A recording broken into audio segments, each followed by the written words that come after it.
Hello साथियों, मैं अमरदीप कादियान। नमस्ते, प्रणाम, सलाम वालेकुम, सत श्री अकाल, जय मसीह की, राम राम जी, जय माता की, जय हिंद, जय भारत। साथियों, आपका स्वागत है मेरे यूट्यूब चैनल डिसेंट एडवाइज में। साथियों, आज हम बात करते हैं कि अभी जैसे माननीय सुप्रीम कोर्ट की तरफ से एनपीए पे रोक है, अभी कैसे कोर्ट का नोटिस आ सकता है। सबसे पहले क्वेश्चन लेते हैं। सर, मेरा होम क्रेडिट में लोन चल रहा है, 3 मंथ ईएमआई नहीं गई है और मुझे नोटिस भेजा है इन्होंने। सर, मैं आगे क्या करूं, आप बताओ। भाई साहब, ऐसा है, अगर आपकी 3 महीने किस्त नहीं गई है, अभी माननीय सुप्रीम कोर्ट की तरफ से एनपीए पे रोक लगी हुई है। अभी आपके पास जो ये नोटिस आया है, सबसे पहले इसको समझे, ये इनके वकील का नोटिस है, ये कोर्ट का नोटिस नहीं है। अगर जब भी आपके पास कोर्ट का नोटिस आएगा, कोर्ट की मोहर लगी रहेगी, उसके ऊपर लिखा रहेगा सत्यमेव जयते, सत्य की हमेशा जीत होती है, तो आप समझ जाना कि एक कोर्ट का नोटिस है और उस कोर्ट का नाम भी लिखा रहेगा। अभी ये वकील अपना नोटिस भेज रहे हैं, जिसको लीगल नोटिस बोलते हैं। ये बैंक और एनबीएफसी कंपनी वाले अपना वकील लगा के रखते हैं, तो इससे डरे और घबराए नहीं। पैसे हैं तो इनके दे दे, नहीं पैसे हैं नहीं देने के लिए बिल्कुल सिचुएशन आपकी फाइनेंशियल खराब आज की डेट में, तो ये कोई मैंडेटरी नहीं है इसका जवाब देना। अगर वकील का नोटिस है तो उसको फाड़ के फेंक दे, क्योंकि जब तक आप उसको रखेंगे, उसको पढ़ते रहेंगे, कुछ तो पहले ही 99% जो चवन्नी छाप रिकवरी एजेंट है, इन्होंने आपका खोपड़ा खराब कर रखा होगा, और बाकी रहा सया वो खोपड़ा उसमें खराब हो जाएगा, उसको पढ़ पढ़ के दिमाग पागल हो जाएगा, उसको फाड़ के फेंक दे। जितने नोटिस आए इनके वकील के, सारे फाड़ के डस्टबिन में फेंक दो यार। जिस दिन कोर्ट का नोटिस आए, दोबारा आप कमेंट कर देना, मैं बता दूं आपको करना क्या है। हरीन दे दिया, good afternoon sir, had taken unsecured business loan in 2018 and from Diwali 2019 was not able to pay the EMI regularly and in 2020 October they visited at my residence with court summon for date of December 2020 which I was not able to appear due to COVID-19 situation. Recently they have managed non-billable arrest warrant. Please suggest what to do.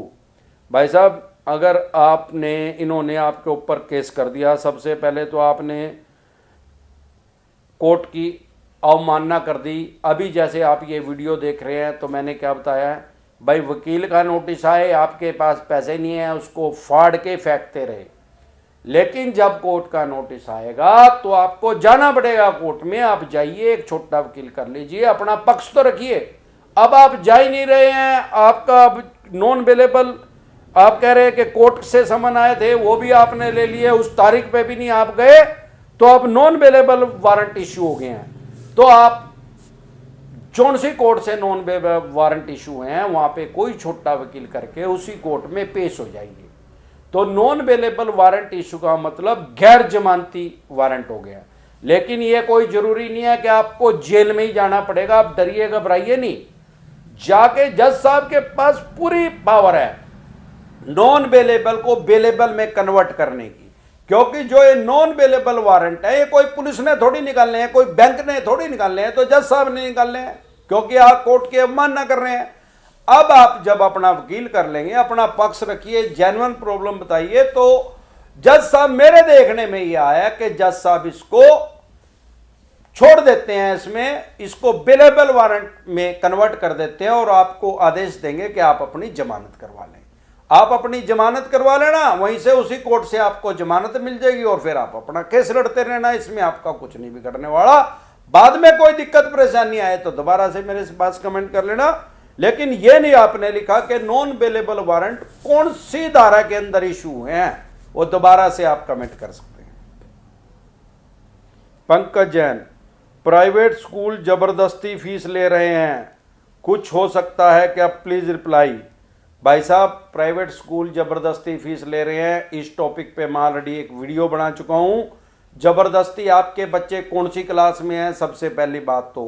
दूसरी बात, अगर ये आपसे सालाना annual fees भी ले रहे हैं, तो वो इनके पास कोई राइट्स नहीं है, कोई पावर नहीं है। हाँ, इनके पास ट्यूशन फीस लेने की पावर है, क्योंकि कोर्ट के आदेश आ चुके हैं। अगर ये ट्यूशन फीस के अलावा आपसे कोई ट्रांसपोर्टेशन चार्जेस मांग रहे हो, वैसे तो ट्रांसपोर्टेशन बंद ही है, कोई बस वगैरह आ जा नहीं रही है और स्कूल लगभग खुल भी नहीं रहे हैं, लेकिन नहीं भी खुल रहे हैं तो भी इनके पास पावर है, क्योंकि कोर्ट के आदेश आ गए हैं, हाई कोर्ट के आदेश आ गए हैं हमारे यहाँ तो, हरियाणा पंजाब में तो, कि ये अपनी ट्यूशन फीस ले सकते हैं। ट्यूशन फीस से 1 रुपया भी ज्यादा आपसे मांग रहे हैं तो इनकी रिकॉर्डिंग कर लो, और उसके बाद क्या करो, इनके स्कूल में जाओ, कह दो भाई साहब कितने पैसे देने आपके, ये कहेगा इतने देने, क्या था भाई लिख के दे, वो उसको बोलो क्लास टीचर को, वो कहेगी भाई वहां चले जाओ, आप ऑफिस में चले जाओ, वहां से लिखवा के ले आओ कितने देने हैं। उसके पास उसको है ना, बोलो मैं देता नहीं, उससे लिखवा ले आओ, वो लिख देगा। उसमें एनुअल चार्ज भी है, ज्यादातर लिखते ही हैं, चोर हैं पक्के ज्यादातर स्कूल वाले, ये उसमें एनुअल चार्ज भी लिख देंगे, सोचेंगे तो देने लग रहा है भाई। बस उससे पूछ लो, जो ऑफिस में बैठा है मैम सर है, उससे भाई साहब किस चीज के पैसे हैं, वो कहेगा इतनी ट्यूशन फीस है, इतनी एनुअल चार्ज है, बस उसको ले जेब में डाल लो।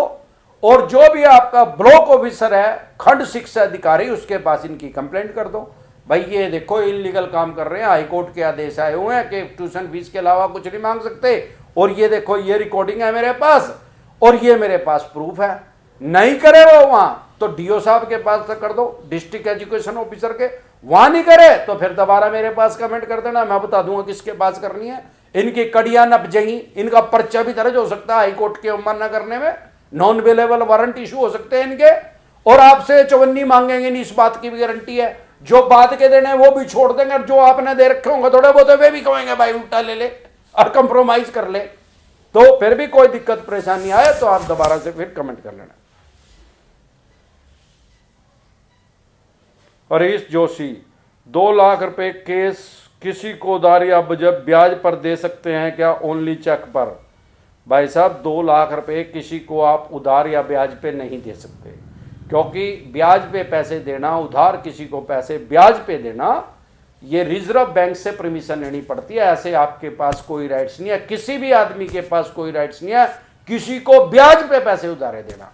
तो ये आप ध्यान रखें, आप चेक ले ले वो कोई मैटर नहीं है, आप चेक लेके खुद से खुश हो रहे हैं, उसकी चेक की कोई वैल्यू नहीं है, क्योंकि आप पहले ही इलीगल काम कर रहे हैं, उसको पैसे उधारे दे रहे हैं ब्याज पे, ब्याज लेना आपको अलाउड ही नहीं है।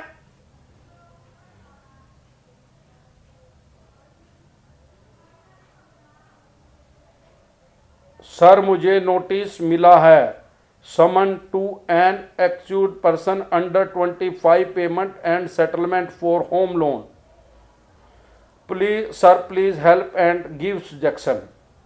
भाई साहब आपका सिक्योर लोन है, सेक्शन 25 का मतलब है ये जानबूझ के टिपिकल लैंग्वेज यूज करते हैं ताकि आम आदमी डर जाए, नहीं तो ये सीधा ये एक किस्म का चेक बाउंस का ही केस है। इसी ईसीएस बाउंस पे सेक्शन 25 लागू होता है, क्योंकि आपने किस्त नहीं दी होगी, किस्त कैसे जाती है, ईसीएस से या नेट से।